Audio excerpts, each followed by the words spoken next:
So we do often prefer to hire people who are green and bring them in and teach them. And that is why my entry-level ad is so focused on growth. It's because I need him to come in or her to come in, and I need them to learn how to become the next tree climber or the next CDL driver. And I want to support them in that process. Welcome to Jobbers Masters of Home Service, a podcast for home service pros by home service pros. We are in sunny Las Vegas. Today, we're bringing you tips for overcoming hiring challenges. I'm Adam Sylvester. Today's guest is Danielle Rossi. Thank you so much. We are the Tree Lady Company. The Tree Lady Company, awesome. The Tree Lady Company in Central Florida. So what do you guys do? We are a tree care service. So our primary focus is preservation. That is our favorite area to work in. We do offer removals as well when necessary, but we really focus on educating the community in proper tree care, trying to make sure that new trees are going in the right spots. We're hoping to be someone who helps preserve the trees that we've got in our community. So awesome. Well, I'm glad you're here. I love tree care. Tree care is dear to my heart. One, because it's kind of a cousin to landscaping. Yeah. And two, a lot of buddies in tree care. I love trees. Yes, So we anyone love who trees. cares for trees, I'm a big fan of. Okay, so today we're talking about overcoming hiring challenges. We all know, anyone listening out there, you and I both know it's tough to tough to hire. It's always been hard to hire. It's not just now. And so what are some things that we can do to make hiring a little bit easier? One of the things that I think business owners forget is important is really taking time to understand the role that you're looking to fill and market it to potential employees in a way that they can see the benefit and the positive aspects of working for you before they ever speak to you. Yeah. When I first joined the Tree Lady Company, we were just kind of perusing the industry ads to see what ads we'd put out when we needed a grounds person or a CDL driver. And we would get, 5 or 6 responses. Everything that we'd put in the ad was very much, this is what we need you to do. This is what we're willing to pay you to do it. Because that's what the industry does. Very bland, very vanilla. Very vanilla, very straightforward and money-based. And attracting top talent, you can't just speak to figures. That's not what brings people in. If they're a quality employee, a quality person, they are motivated by much more than just money. Obviously, that is important, but in the ad that we typically put out now, money is one of the last things that I speak to in our ad. I talk about the exciting aspects of the tree care industry, flying through the treetops and learning a skill that can be taken with you anywhere. It also, of course, talks about the harder or dirtier parts of the job, but we really try to focus on the visuals of working in this industry. There's so much to be inspired by. There's always a bigger picture to be working toward. And you have to take the time to figure out what aspects of your business will resonate with the people that you want to bring in. Okay, so that's a great segue into, let's talk about like job descriptions that work, Yes. killer job descriptions, because I think you and I both had a similar experience at some point in the past where we went from really humdrum, uninspiring, uncompelling job descriptions to realize that, we spend all this money in marketing to clients and making sure our messaging is just right and it's compelling and buy our service, and then we post a $10 Craigslist ad and we wonder what's going on. And so we have to be compelling in our job descriptions too. Yes, 100%. It also matters how you were describing the role. That was something that until I started test running different job descriptions, I didn't realize it mattered. I assumed the people that I needed to be reaching would know what the roles were called within the industry. I originally, for our entry-level position, we would advertise for a groundsman was our term. And we would get people that were very money-driven and willing to do hard physical labor for money. Right. And our company is passionate and we have a lot of goals and we have a lot of big dreams that we're working toward. And someone who's just here to make money really can't support that goal.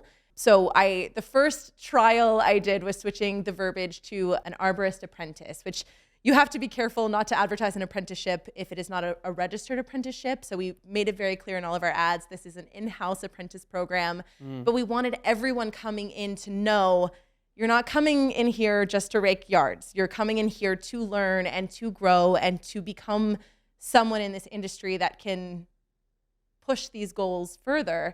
And that attracted a lot of people who were into the book aspect. So the arborist apprentice attracted a lot of people who wanted to study and learn to be an arborist. And even though it included in our ad, it was a physical job as well, it got missed a lot. It wasn't perceived. So what I found most success with at this time is a tree climber apprentice program. And that I used to get 5 or 6 responses to our ads. And I put an ad out about a week and a half ago that I've received 115 responses to. Wow. So it's working. It is working. And one of our minimum requirements is a driver's license. Back in the day, I might get half of the people that applied that didn't have a driver's license. Right. And now you can't even apply without that. So it's I put in the effort and put in the time to make sure that my ad was as descriptive and as visual as I could make it. And it has absolutely proven to me that it is worth the time it took to put together. Totally. And this is the first time that a lot of our listeners have even given it a second thought what their job descriptions are in their ads and in their postings. And so what's usually in there? You have to be able to work 5 days a week in the rain. You have to work, lift a lot of heavy weight. You have to be strong and no drugs and be on time. And if you're on time, we'll fire you. It's like, whoa. Like, why are you so aggressive? Yes, they're so aggressive. I see that across the board. They're very aggressive, what can you do for this company? And here's what we'll give you for it, Yeah. Not no one. I'm sure lots of companies do take some time and think about it. But generally, when you search Indeed, you're seeing a lot of aggression, a lot of just cut and dry. This is what you got to do. This is what you'll make. Yeah. And it really pays to just sit and think about what a day looks like in your business for that entry level person. And where do you want them to be in 2 years? Where do you want them to go? Is your goal just to have them raking yards still? Mm-hmm. Then maybe don't focus on education and don't focus on growth. Focus on the consistency of that you've got a job that they can come into and they can expect the same thing every day. My husband works in printing. He does the same thing every day. He loves the consistency and, in my opinion, monotony, but that he loves that. And if that's what your role is that you're looking to fill, determine who your perfect candidate is and speak to that guy or girl. So you're saying that it should be a little inspiring. It should give them some sort of track. Yes. If you come in at this level, then you can become this level, maybe a crew leader, or maybe a manager, or whatever. Yeah. So there needs to be some sort of because here's the deal, and then this was a big change for me. Yes. A lot of times, it's not the guy who's reading it; it's the girlfriend. Yes. It's the wife. Hey, I get that you've too, been working for this bum boss for so long. Go get a new job. Yeah. It's a dead end job. Go get a real job and go get somewhere you can actually grow and stuff. Yeah. And so you actually have to cater it for 2 audiences. Yeah, absolutely. Right? Yes, and I think focusing on that growth speaks to the girlfriend as well. Yeah, 100%. Ours specifically is very visual. What's in it? Give us examples or what's in your job description. I left my printout on my desk at home, but it starts. The first phrase in it is, "Would you like to know what it feels like to fly through the treetops?" And it focuses on the visual, exciting nature first, and then it heavily focuses on what our company culture is. And so we speak to the fact that we have a solid crew that works well together, and one of the most important pieces when coming to apply for our job is working well with the crew. We don't want to bring in anyone that does not fit well, because we have such a strongly bonded crew at this time, and we focus on the different traits that we're looking for. So you have to be motivated, you have to be willing to go out and take on new challenges every day. Danielle, this is a great conversation. I want to pause it for a minute and talk about Jobber. How does Jobber help you not only attract top talent, but keep them happy? And how has it overall made your company culture better? Before Jobber, we were using handwritten timesheets, and we did printed work orders. Everything was printed. Everything was on paper. Easy to lose, easy to damage, easy to have to bring back to me soggy because we had a rainy day. And Jobber has been incredible for inspiring confidence in new employees. When I bring them in and I onboard them, they're able to see this system that allows them to access timesheets, and it clocks them on automatically when they get to the job site, and they can refer back to see what their time was like throughout the week. If they have any questions or any concerns, if they forgot to clock in, it's easy to go in and make adjustments. Also, just ease of access for work orders and seeing what's on the future. I have a lot of guys that will check the schedule to make sure that there's nothing scheduled if they have to request time off, or it's so intuitive and so helpful, and it gives them confidence in answering some questions for themselves. You know, if they want to come in and ask me, hey, could I get off early on Friday? They can see if I've got a $6,000 crane job scheduled that day. Yes. And it just gives them a lot of control and a lot of access to a lot more than they would traditionally have with most other services. Yeah. For me, employees do not like chaos. They want order. You want to be able to come in and see their entire schedule, be able to tap a GPS button, take them there. Absolutely. You want to see all the instructions, all the photos, instead of like, hey boss, where we're going today? And the boss texts them the address and go figure it out. None of that. Jobber eliminates all of that. You can eliminate the chaos in your business by going to jobber.com/podcast deal. New users can get an exclusive discount. Eliminate the chaos and get order today with Jobber. I love that you're talking about company culture and values, because here's the thing: if you have an aggressive job description, you'll get aggressive people, right? Yes. And if you have a job description that lacks values, then you'll attract people who lack value. And so, or core values, I should say. And so, how have you blended those in? Like, how do you work those out? Do you just tell the people what they are? Do you elaborate? Like, what does that look like? I elaborate 100%. The people that I'm looking to attract are people who want to learn. So if they can't get through my wordy job description, they probably are not going to be interested in sitting through our safety meetings every Wednesday and reading through our ANSI standards. They're probably not interested in taking the time if they can't even make it through that initial job description. Of course, every business is looking for different types of people. So you have to determine what is your best fit and focus on that in your job description. But I elaborate more narratively.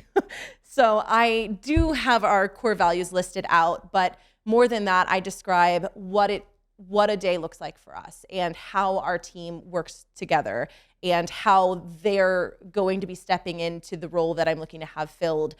I am very descriptive, and I would much rather give too much information than too little information. And it's worked really well for us. Good. Yeah, I mean, you can just state what your values You are, could. and that's some stuff. But if you really, that's in black and white. If you fill in with color, Yes. then people will think, like, they'll start to put themselves in that picture. Because here's the deal: as the person in charge of hiring, if you have a good culture, you have to protect that stuff. Absolutely. And you can't just let anybody in to ruin it. You have to make sure you keep all the bad people out and bring the good people in. And having the core values in there is the first step. And then, of course, once you start doing hiring, interviewing, all that kind of stuff, you make sure that they read all those and make sure they align. But if someone doesn't align with those values, they will immediately weed themselves out, and that's what you want. Yes, absolutely. I want to weed them out before they ever even apply for the job. And then because we've got so much larger a pool to sort through, it's much easier to find early on who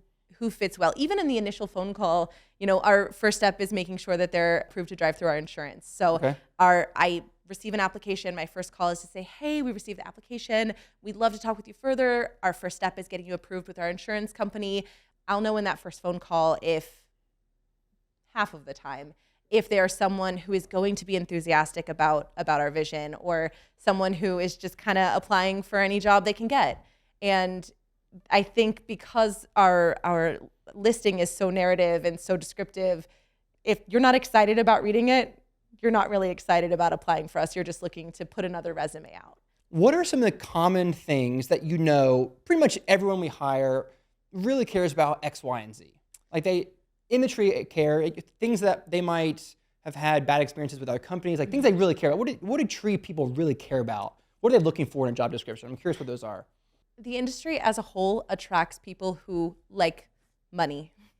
So across the board, the industry attracts people that are willing to be a little risky to take home a high dollar figure. I think that's why I have to be so specific in my tailoring, because we pay well for our area. So the pay is in the job description? Pay is in the job description. Okay. We definitely include that in there, but I want to make sure that the people I am attracting are working toward a greater goal in their own lives. So the people that I've got currently on my team that are top talent, they are excellent, loyal employees. What I'm looking for, and I'm hoping that my ad speaks to in them, is just passion and the ability to work toward a goal.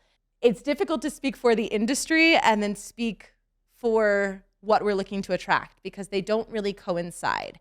Interesting. Elaborate on that more. I know where you're going with that. So Keep going. The industry as a whole is known for thrill seekers. You've got a lot of people that will come in and they are, unfortunately, it often attracts. They're not the kind of people you want to have over for dinner. Correct. Let's just say that. Yeah. Their lifestyles don't really match. Exactly. There's maybe this is specific to our area. I suspect it's probably not. Mm-hmm. It's usually people that have a reason to need money really fast. Okay. So be that, drug dependencies or otherwise, there are reasons that they're willing to work in one of the most dangerous fields, and that's to take home money. So when that is not who is being attracted, I think that it is either a passion for the green industry or it is seeing the validity of tree care as a career. It is an incredible career, and if we as a whole in this industry can find a way to make the career more sustainable, I think it would attract people whose goal is to preserve trees and protect the environment. And there are people who just really love to get outside and get dirty, and they like to go out and see a challenge in front of them and have it on the ground and clean up by the end of the day. So those are the people that I'm looking to attract in our business, is the ones that appreciate the excitement of having a new challenge on the board every day. I myself could never be in printing. I like the thrill, the excitement of something different every day. We've always got a new challenge. We've always got a new task that the crew goes out in spite of whatever the circumstances are and gets it done because they want to, and that speaks to something within themselves. Yeah, I think what you're describing, you said it well, is every industry, I think hiring people from industry usually they have a lot of baggage. And so it sounds like if you do hire someone from the industry, it's rare to find someone who really matches your core values and fits in the culture that you have. And so it's probably easier just to find someone who's green and who has no experience in that industry. That's what we found. Yeah. Every time I put an ad out, I get endless calls from people saying, I've been in this business for 12 years. I've been doing this since Then you're unqualified. Yes, exactly. I mean, that really is sort of how it goes for me. I want to know above all else that you're willing to learn how to do it the way we do it, because we focus so much on safety. That is something we are unwilling to compromise on.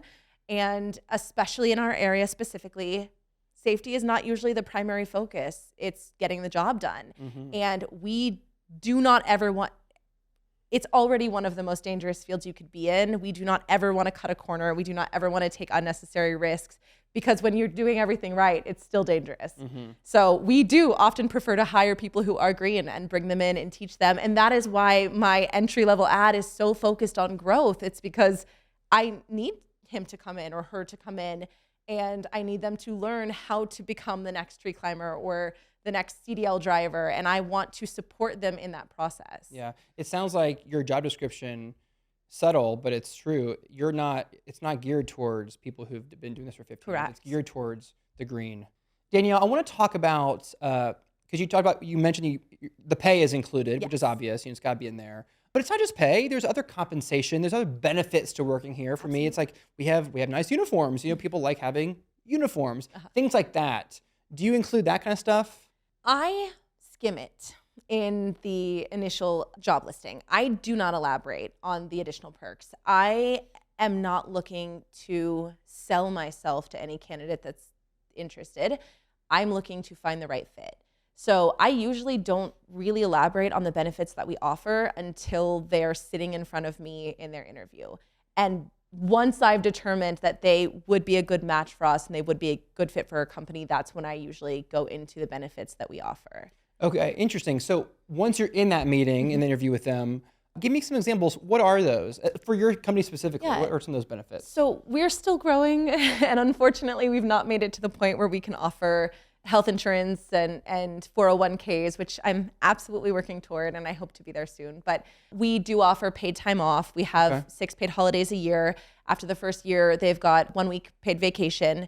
And then we also do what we call a winter savings fund. So once you've been with the company, you can sign up and save a minimum of $10 a week, and the company will match $10 a week. So the employee puts that in at the end of the year. If they've only saved $10, we've matched $10. They've got $1,000. I myself and many of the other employees like to save a little more, and the company will match up to $500. But then if you've been frugal throughout the year, you might have $1,000 or $2,000 or $3,000 that you've saved up, as a second thought. It's something you sign up for at the start of the year. You never miss because it comes out of your check without you looking at it. And then you get a payout at the end of the year, which on profitable years, we also do profit sharing. But on years that we may not have much to give out to our employees, that's something that kind of buffers in the winter. One of the things that I really focus on is always keeping my crew at full time. So we spend— That's huge in that industry. Yes. And that is a challenge. Full-time, year-round work, if possible. Yeah, absolutely. So if I have to stay at the office until 9 p.m. making phone calls to make sure that we have work on for the next day, I will do it through the entire year. So that is something that if someone is familiar with our industry, they know full-time work is not super common. Usually there is a lull in the winter. Or it's promised and it's not delivered. Exactly. Yeah. So I think you and I differ a little bit on this approach. I do like to put all of our perks in the job description. Yeah. Because here's the deal. It'll attract all the people that we don't really want to hire, but it will tend to attract also the top talent in the industry. They say, wow, they have new vehicles. Wow, I'm driving a beater in my company. That would be— And so that does help some. Yeah. It does open it up to getting more unqualified candidates, but I do want to get just that cream of the crop too. Like, oh, wow, this company has all these great perks, Absolutely fair. I think no one is ever the best leader that there is. I think everyone's always learning how to be a better leader, how to tailor the different pieces of their role to be better. It's never going to be the best. So if that works well for you guys, that I'm sure would also attract more top talent for us. It's the system that we found that works best in our location, but I'm sure that varies depending on where you are and who you have. Looking at your job listing, I think it varies a lot with, the types of candidates that you're looking for. So yeah, it's interesting that we have a different approach on that. But I think that just testing the waters and seeing what works best for your company is the way to do it. I am quick to change my job listing if something isn't working. Yeah, if you've tested, then you get like 30 people who say, oh, I saw in your ad that you have nice vans. And this guy is like, if you keep getting the wrong candidates, then you take it out, Exactly. So that's how we've ended up where we are. Danielle, this is a great conversation. I want to boil it down to 3 actionable steps here. Number 1 is you should care as much about your job description and your job posting as you do about marketing new clients. Hiring is just as important. So give it time, give it thought, and craft a really compelling job description. Number 2 is your quality candidate may not be coming from the industry. It might be someone who's completely green and they have no baggage, no bad habits, and they are just waiting to work for someone who really cares and can develop them. And number 3 is good candidates, they care more than just money. Money's important, but they also care about values. They care about a good culture, all these other things that you can convey in the job description. Danielle, how do people find out more about you? You can find us at thetreeladycompany.com and at The Tree Lady Company on Facebook, Instagram, and TikTok. Well, thanks for being here. I really appreciate it. I think that you're very inspiring. You really care about your people. You're making a big difference in Florida. Keep it up. Keep serving your clients. Keep serving your people. And thank you for listening. I hope you heard something today that will make your business more profitable and more efficient and make better job descriptions. I'm your host, Adam Sylvester. You can find me at adamsylvester.com. Your team and your clients deserve your very best, so go give it to them.